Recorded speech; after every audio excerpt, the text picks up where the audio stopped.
नमस्कार, सुबह लक्ष्मी में आपका स्वागत है। मैं हूं आशीष वर्मा। सबसे पहले देखते हैं इस वक्त की हेडलाइंस। एशियाई बाजारों की सुस्त शुरुआत, क्रूड में कमजोरी से गिरा अमेरिकी बाजार। यूरोपीय बाजार में करीब 2% की गिरावट। लगातार 5वें दिन गिरा बाजार, सेंसेक्स 200 पॉइंट टूटा, 3 महीने के निचले लेवल पर। रुपया 27 महीने के निचले स्तर पर बंद। निचले स्तरों से कच्चे तेल ने की रिकवरी। नामिक्स क्रूड ने $38 प्रति बैरल के स्तर को छुआ। ब्रेंट का दाम $40 प्रति बैरल। हैवेल्स इंडिया के लिए पॉजिटिव खबर, यूरोप की सब्सिडरी सिल्वेनिया को बेचेगी। जल्द होगा औपचारिक ऐलान। शेयर में दिख सकता है आज उछाल। आज इस्लामाबाद में विदेश मंत्री सुषमा स्वराज की पाकिस्तानी पीएम नवाज शरीफ और विदेश मंत्री सरताज अजीज से होगी मुलाकात। बातचीत की गाड़ी को आगे बढ़ाने पर जोर। आतंकवाद समेत तमाम द्विपक्षीय मुद्दों पर होगी चर्चा। चेन्नई की मदद के लिए आगे आई कंपनियां। कॉग्निजेंट ने दिया 260 करोड़ रुपए की मदद का भरोसा। ह्युंडई और एसबीआई भी देगी साथ। और डॉक्टर लाल पैथलैब्स का आईपीओ 65%, तो एल्केम लेबोरेटरीज का आईपीओ 35% बढ़ा। दोनों इश्यू कल होंगे बंद।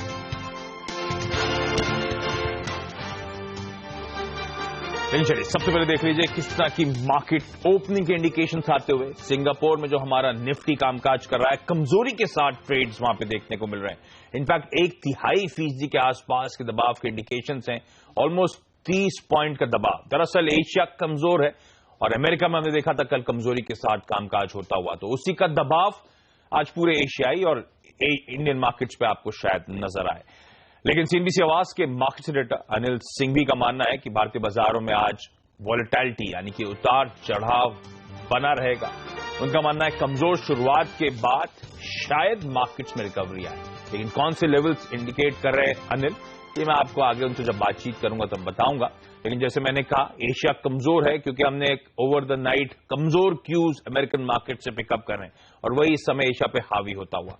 मेरे सहयोगी अब डिम्पी कालरा मेरे साथ जुड़ चुके हैं। डिम्पी हाय, गुड मॉर्निंग। अमेरिका से कमजोर क्यूज, उसी का पूरी तरह से इंपैक्ट एशिया पर? बिल्कुल कह सकते हैं, क्योंकि एशियन मार्केट जैसे भी आपको मालूम है कि पूरी तरह से अमेरिका और यूरोप के ऊपर निर्भर है, क्योंकि एक्सपोर्ट काफी ज्यादा होता है। यही एक बड़ी वजह है कि जब जब अमेरिका के अंदर कोई भी इंपैक्ट आएगा, वो इंपैक्ट सीधा सीधा एशिया में ट्रांसफर हो जाएगा। और क्रूड एक ऐसी चीज है जो कि कॉमन है, दोनों ही इकोनॉमीज के अंदर काफी कॉमन है। और इसलिए देखेंगे जैसे जैसे क्रूड टूट रहा है तो अमेरिकन मार्केट्स के अंदर और एशियन मार्केट्स दोनों के अंदर नुकसान है। अगर आप देखें क्रूड एमसीएक्स के अंदर भी कल हमने दबाव आते हुए देखा है। अगर अमेरिकन मार्केट्स पे अगर चले तो वहां पे पूरी तरह से दबाव 1% के आसपास का दबाव इंडेक्सेस पे आते हुए दिखा। उसकी बड़े वजह कच्चा तेल ही था। ब्रेंट क्रूड एक ऐसी जगह पे आके खड़ा हो गया जहां से अगर टूटता है तो जहां तक टेक्निकल रिपोर्ट्स ये कहती हैं कि और भी कमजोर हो जाएगा, हो सकता है $35 या फिर $32 तक पहुंच जाए, जो कि $40 का एक बहुत ही क्रिटिकल सपोर्ट है। कई बार यहां से बाउंस बैक कर चुका है, तो यहां पे थोड़ा सा ध्यान देना होगा। इसके अलावा एनर्जी शेयरों में नुकसान काफी ज्यादा है, भले वो अमेरिका के हो, चाहे यूरोप के हो या फिर एशिया की हो, वहां पे नुकसान काफी ज्यादा देखने को मिल रहा है। 2-3 एक अहम आंकड़े अभी आने बाकी हैं, उस पर भी नजर रहेगी। स्पेशली यूएस के अंदर कच्चे तेल के भंडार के आंकड़ों पर आज नजर रहेगी, वहां पे किस तरह का बफर स्टॉक है। अगर वो ज्यादा है तो शायद फिर से हो सकता है $40 भी यहाँ पे ब्रेक होते हुए दिखें। अब चलते हैं सीधा एशिया और यूरोप में, वहां पे किस तरह के संकेत है। अगर आप एशियन मार्केट्स में देखेंगे, पूरी तरह से कमजोरी यहां पर भी देखने को मिल रही है। हालांकि जापान के जीडीपी के आंकड़े ठीक थे। चाइना ने जो एक्सपोर्ट इंपोर्ट का डाटा दिखाया वो कमजोर था, लेकिन एक इंपॉर्टेंट चीज होगी, आज रिटेल महंगाई के आंकड़े भी चाइना की तरफ से जरूर आएंगे। और अगर आप यूरोपियन मार्केट्स की बात करें तो वहां पर भी हल्का ही दबाव देखने को मिला है। ओके, तो जैसे डिम्पी ने हाईलाइट किया, कच्चे तेल में जो लगातार प्रेशर है और इन लेवल्स के आसपास अस्थिरता जो आ रही है, वो थोड़ा सा नर्वस कर रही है तमाम इक्विटी मार्केट्स को। और दूसरी दिक्कत की बात, क्योंकि अब हम बिल्कुल एक हफ्ते ही दूर हैं उस फेड की बेहद अहम बैठक की। अमेरिका का जो सेंट्रल बैंक है, उसकी जो मॉनेटरी पॉलिसी कमेटी है, शायद अगले हफ्ते इसी समय ब्याज दरें बढ़ाने का फैसला ले सकती है। तो उसका ओवरहैंग, उसका दबाव, उसकी नर्वसनेस भी आप तमाम इक्विटी मार्केट्स में इस समय देख रहे हैं। लेकिन आपको याद होगा, भारतीय बाजारों में तो लगातार कमजोरी है। बीते हफ्ते बुधवार से आज ये 5वां ट्रेडिंग सेशन था जब हमने देखा कल कमजोरी के साथ भारतीय बाजार बंद हुए। इनफैक्ट इस दौरान 5 कार्रवाई सत्रों में निफ्टी ने 250 पॉइंट गंवा दिए हैं। लगातार दबाव, और इनफैक्ट कल के ट्रेडिंग सेशन में हमने देखा अच्छी शुरुआत के बाद या सुस्त शुरुआत के बाद लगातार सस्टेन्ड सेलिंग और दिन के लोज पे जाके इंडियन मार्केट्स क्लोज हुए। कल भी सेंसेक्स में 200 पॉइंट से ज्यादा की कमजोरी थी, निफ्टी 65 अंक कमजोर था, इनफैक्ट एक समय तो 7700 के नीचे स्लिप हुआ था। लकीली कल क्लोज 7700 के लेवल्स के ऊपर 7701 के लेवल्स के आसपास आई है। लेकिन ब्रॉडर मार्केट्स यानी कि मिड कैप स्मॉल कैप्स की तगड़ी पिटाई हुई कल, 1.25% से ज्यादा के लॉसेस थे वहां पर, और मार्केट ब्रेथ बेहद कमजोर, ऑलमोस्ट 1:4 का रेशियो था, यानी कि हर एक बढ़ने वाले के सामने 4 स्टॉक्स ऐसे थे जो कमजोरी के साथ कामकाज कर रहे थे। तो कल भी बाजार में तगड़ा क्रैक और लगातार पिछले कुछ दिनों से तगड़ा प्रेशर देखने को मिल रहा है। सीएनबीसी आवाज के मार्केट से डेटा अनिल सिंह भी हमारे साथ जुड़ चुके हैं। अनिल जी, मैं आपके आज के व्यू पढ़ रहा था शुरुआत में कार्यक्रम के, आप हाईलाइट कर रहे हैं कि अस्थिरता होगी, वोलेटिलिटी देखने को मिलेगी, क्या करना चाहिए आज, मेरी रणनीति क्या हो? एसजीएक्स दर्शा रहा है कि शायद 1/3% कमजोरी के साथ खुलेंगे, उसके बाद क्या सर? देखिए आशीष, सबसे बढ़िया तो ये होगा कि ज्यादा कमजोरी के साथ खुल जाए, तो फिर मेरा कॉन्फिडेंस बढ़ जाएगा कि निचले स्तर से रिकवरी होगी। कल भी हम वैसे ही उम्मीद कर रहे थे कि 7700 के पास खुलकर रिकवर करेंगे, लेकिन चूंकि कल हम खुले उतना कमजोर नहीं, इसलिए सेकंड हाफ में आपको कमजोरी बढ़ती हुई नजर आई। जहां तक आज का सवाल है, मुझे लगता है 7625 7650 वो रेंज है जहां पर बाजार सपोर्ट लेने का काम करेगा, और अगर आपकी मंदी की पोजीशन है तो वहां पर एक बार की प्रॉफिट बुकिंग कर लेनी चाहिए, और सेलेक्टिवली थोड़ी थोड़ी खरीदारी भी वहां पर की जा सकती है। एक रिकवरी आने की उम्मीद मैं कर रहा हूं दिन के दौरान निचले स्तरों से, क्योंकि अल्टीमेटली बाजार काफी कमजोर हो चुके हैं, थोड़े से ओवरसोल्ड होते हुए दिख रहे हैं। हालांकि डेटा ये बता रहे हैं कि तेजी की पोजीशंस कम होती हुई दिखी है, मंदी की पोजीशंस कम होती हुई दिखी है, नए शॉर्ट्स बहुत ज्यादा नहीं बन रहे हैं, लेकिन उतने ज्यादा नहीं जितनी की कमजोरी बाजार में दिख रही है। तो संभावना बनती है थोड़ी रिकवरी आए, लेकिन एक चीज जो बहुत साफ नजर आ रही है बाजार में इस वक्त, वो ये कि निफ्टी के लिए 7800 को पार करना अब बेहद मुश्किल काम है। कल भी 9 लाख शेयर ओपन इंटरेस्ट में वहां पर जुड़े हैं, तो वो लेवल ऐसा है, उसके पार निकलने के बाद ही आप तेजी के बारे में सोचे। जब तक आप 7800 के नीचे हैं तब तक तेजी की कोई संभावना नजर नहीं आती, तब तक सिर्फ और सिर्फ रिकवरी या टेक्निकल बाउंस बैक जिसे कहते हैं ना कि काफी गिरे हैं, थोड़ा उछल सकते हैं, वो वाला मामला रहेगा। तो ओवरऑल मैं उम्मीद कर रहा हूं कि कल भले एक तरफा मंदी का बाजार दिखाए, लेकिन आज थोड़े से उतार चढ़ाव वाले बाजार होंगे, और ऐसे में ट्रेडर्स के लिए बेहद स्ट्रिक्ट स्टॉप लॉसेस के साथ ट्रेड करना होगा, चाहे किसी भी तरफ हो आप, तेजी या मंदी की तरफ। तो कंफ्यूजन रहने वाला है, बहुत ज्यादा अस्थिरता, बहुत ज्यादा वोलेटिलिटी देखने को मिलेगी। स्ट्रिक्ट स्टॉप लॉसेस के साथ अपनी पोजीशन का अप्रोच करें। अनिल का मानना है हालांकि कमजोर शुरुआत के बाद शायद क्योंकि ओवरसोल्ड है, काफी ज्यादा बिकवाली भारतीय बाजार में आ गई है, तो कमजोर शुरुआत के बाद शायद एक रिकवरी आ सकती है, तो उसके लिए प्ले अप करा जा सकता है। 7625 एक अहम सपोर्ट है, और 7800 के ऊपर जाना अब निफ्टी के लिए इस समय तो लग रहा है बड़ा ही मुश्किल टास्क होगा। एक और बाजार के एक्सपर्ट की राय आपके लिए आगे लेकर आऊंगा, लेकिन उससे पहले आज आपकी नजर कहां रहनी चाहिए? ध्यान रखें, सुप्रीम कोर्ट में क्वाड्रीसाइकिल केस की आज आखिरी सुनवाई है। लंबे अरसे से अटका हुआ है ये मामला, और अब बजाज ऑटो खास तौर पे जो अगर क्वाड्रीसाइकिल को झंडी मिलती है तो पहला मूवर होगा, अर्ली एडवांटेज लेने वाला है, उस स्टॉक पे आप जरूर फोकस करें। दिल्ली सरकार के जो इवन ऑड फॉर्मूले के खिलाफ हाईकोर्ट में याचिका दाखिल करी गई थी, उस पर आज सुनवाई है। वहीं इस्लामाबाद में विदेश मंत्री सुषमा स्वराज की पाकिस्तानी पीएम से मुलाकात है, वहां पे हमारी नजरें रहेंगी, और साथ साथ एक और कंपनी हैवेल्स पे नजर रखें। हैवेल्स यूरोप की सब्सिडरी सिल्वेनिया को बेचने का कहा जा रहा है, शायद आज औपचारिक ऐलान हो सकता है। लेकिन चलिए बाजार पर अब एक और एक्सपर्ट की राय लेकर आते हैं। निफ्टी पे आज आपको क्या स्ट्रैटेजी बनानी चाहिए, बात करने के लिए हमारे साथ अब इक्विटी राशि के कुणाल सराफ भी जोड़ रहे हैं। कुणाल, हाय, गुड मॉर्निंग। कमजोरी के इंडिकेशन एसजीएक्स निफ्टी दे रहा है, क्या करना चाहिए सर? और आज उस 1/3% के दबाव के बाद और फर्दर डाउनसाइड आ सकती है क्या इंडियन मार्केट्स में? देखिए आशीष, अगर आप चार्ट्स पर देखें तो एक बहुत अहम लेवल मेरी समझ में 7730 का था, और ये स्पॉट का लेवल था जिसके नीचे कल हमने निफ्टी को क्लोज होते हुए देखा है। तो मेरी राय में अब निफ्टी ने एक मेजर सपोर्ट को तोड़ा है, और 7500 तक मुझे लगता है कि निफ्टी और फिसल सकता है। तो मेरी राय में बिकवाली करके चलना चाहिए। एक स्टॉप लॉस जैसे अनिल जी कह रहे थे कि बहुत स्ट्रिक्ट रखने होंगे, तो 7750 के आसपास मुझे लगता है एक स्टॉप लॉस रखें। पहला लक्ष्य 7600 का होगा, लेकिन 7500 तक मुझे लगता है कि निफ्टी गिरावट और दिखा सकता है, तो अभी आपको बिकवाली करके ही चलना है।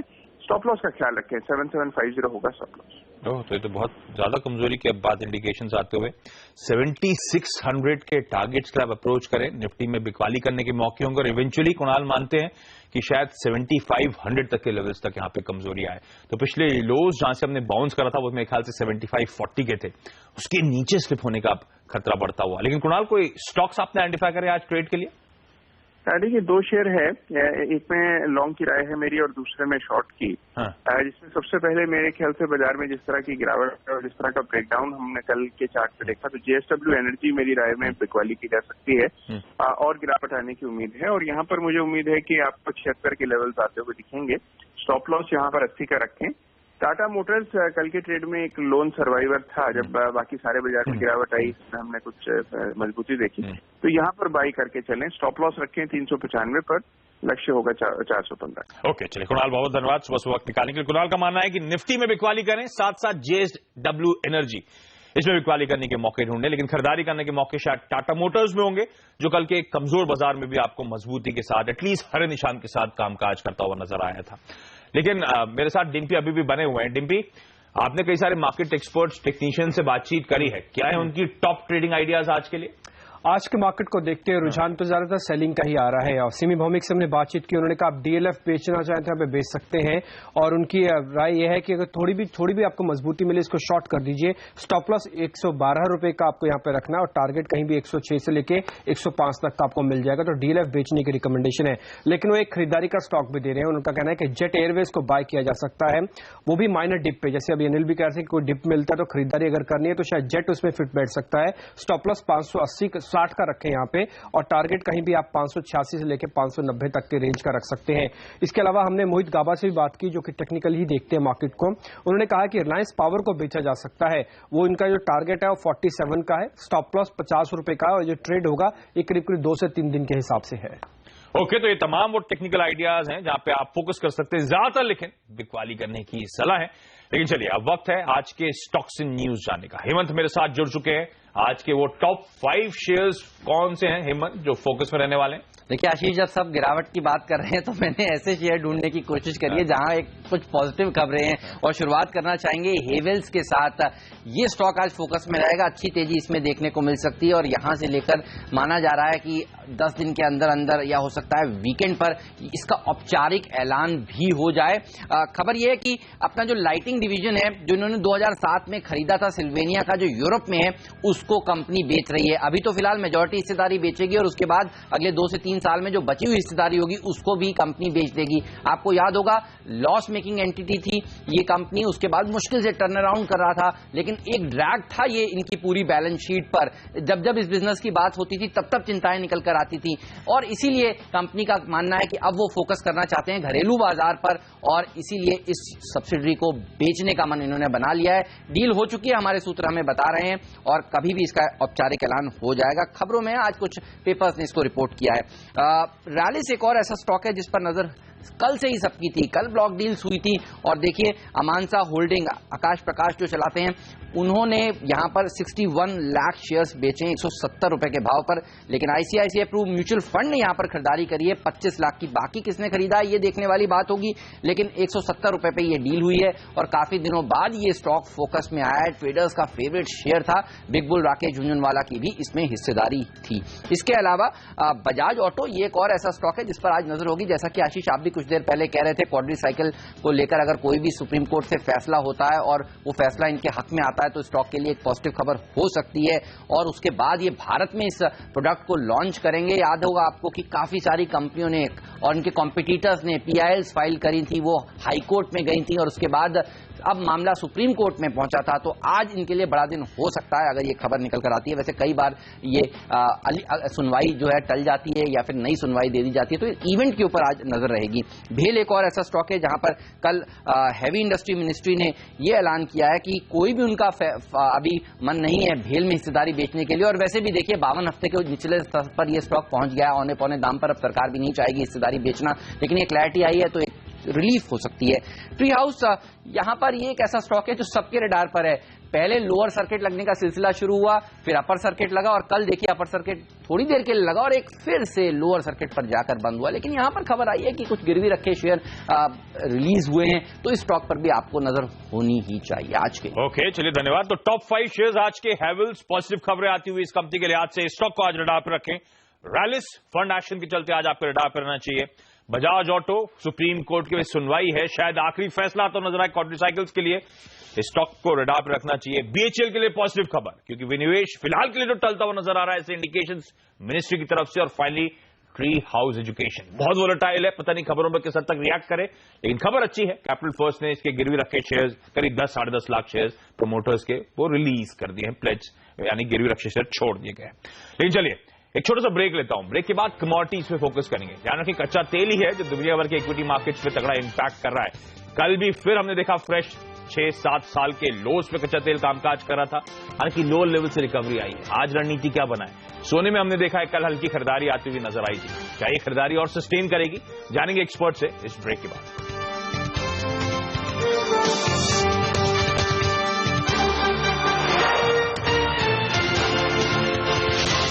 ब्रेक के बाद आपका स्वागत है और अब बात करते हैं करेंसी और कमोडिटी बाजार की। क्रूड में गिरावट जारी है, नामेक्स पर इसके भाव $38 और ब्रेंट करीब $40 पर कामकाज कर रहा है। वहीं डॉलर में गिरावट से सोने में हल्की तेजी देखने को मिली है। कॉमेक्स पर भाव $1075 के करीब है। उधर कल रुपया गिरकर 2 साल के निचले लेवल्स पर जाकर बंद हुआ है। फंड के आउटफ्लो के कारण डॉलर के मुकाबले रुपया 11 पैसे कमजोर बंद हुआ।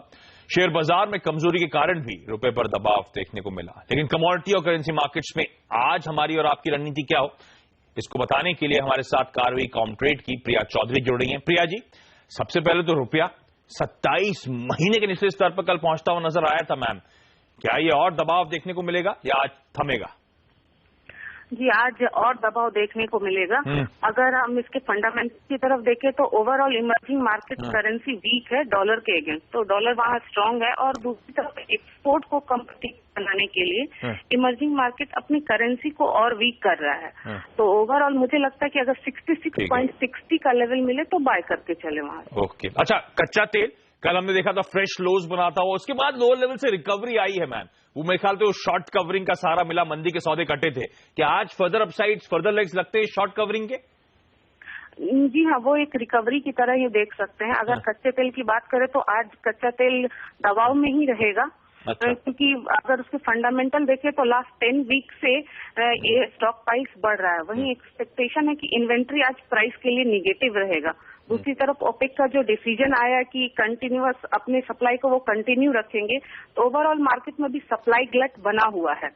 तो कच्चे तेल में दबाव रखेगा, करके चलना ही चाहिए। और क्विकली बता दें मैम, सोना कल तो उछाल आया था क्योंकि डॉलर में हल्की कमजोरी का, शायद हल्की नरमी का फायदा मिला था, पर क्योंकि अगला हफ्ता बड़ा इंपॉर्टेंट है सोने के लिहाज से, जब फेड की मीट का आउटकम आएगा, क्या करूं मैम, बेच दूं? जी हाँ, सोना भी दबाव में ही रहेगा क्योंकि फेड की मीटिंग, जैसा आपने बताया कि फेड की मीटिंग नेक्स्ट वीक होने वाली है, उसमें एक्सपेक्टेशन है कि इंटरेस्ट रेट बढ़ सकती है। दूसरी तरफ डॉलर स्ट्रांग दिख रहा है, तो ओवर गोल्ड आज दबाव में ही रहेगा। ओके प्रिया जी, बहुत बहुत धन्यवाद। तो सोना दबाव में रहने वाला है, रुपए में शायद जो कमजोरी है वो कंटिन्यू करे, और कच्चे तेल में भी दबाव के साथ ही कामकाज होगा। लेवल्स आपकी स्क्रीन पर। छोटा सा ब्रेक, ब्रेक के बाद प्राइमरी मार्केट्स के एक्शन पर फोकस।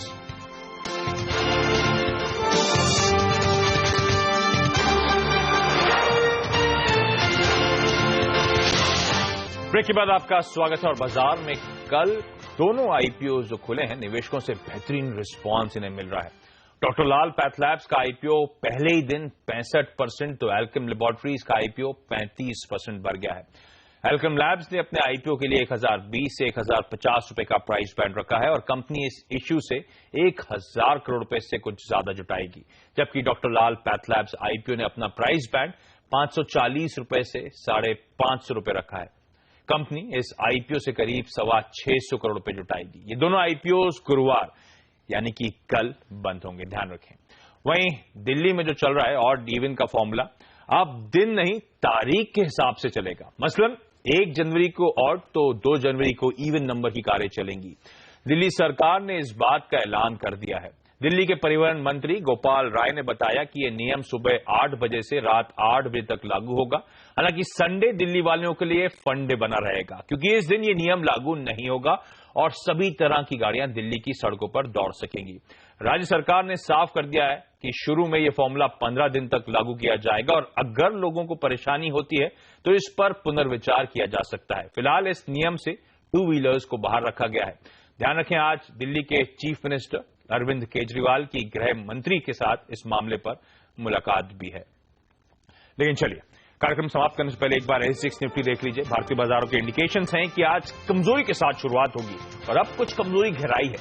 30 अंक के आसपास का दबाव, ऑलमोस्ट 1/3 तेजी से ज्यादा की कमजोरी के साथ कामकाज हो रहा है। हमारे दोनों एक्सपर्ट जिनसे हमने आज बातचीत करी, अनिल का मानना है बहुत ज्यादा वोलेटिलिटी होगी, स्ट्रिक्ट स्टॉप लॉसेस के साथ कामकाज करें, वेट एंड वॉच उनकी बात से लग रहा था ज्यादा। कुणाल का मानना है कि निफ्टी में बिकवाली करके चलें, 7600 और उसके बाद 7500 तक के लेवल्स तक यहां पे अप्रोच करने की सलाह है। तो शायद कमजोरी के इंडिकेशंस आ रहे हैं और उसके बाद शायद कमजोरी और गहराने का एक खतरा। लेकिन चलिए, शुभलक्ष्मी में आज के लिए इतना ही। वक्त तो चला एक छोटे से ब्रेक का। ब्रेक के बाद हेमंत और डिम्पी के साथ स्टॉक 2020 देखिए।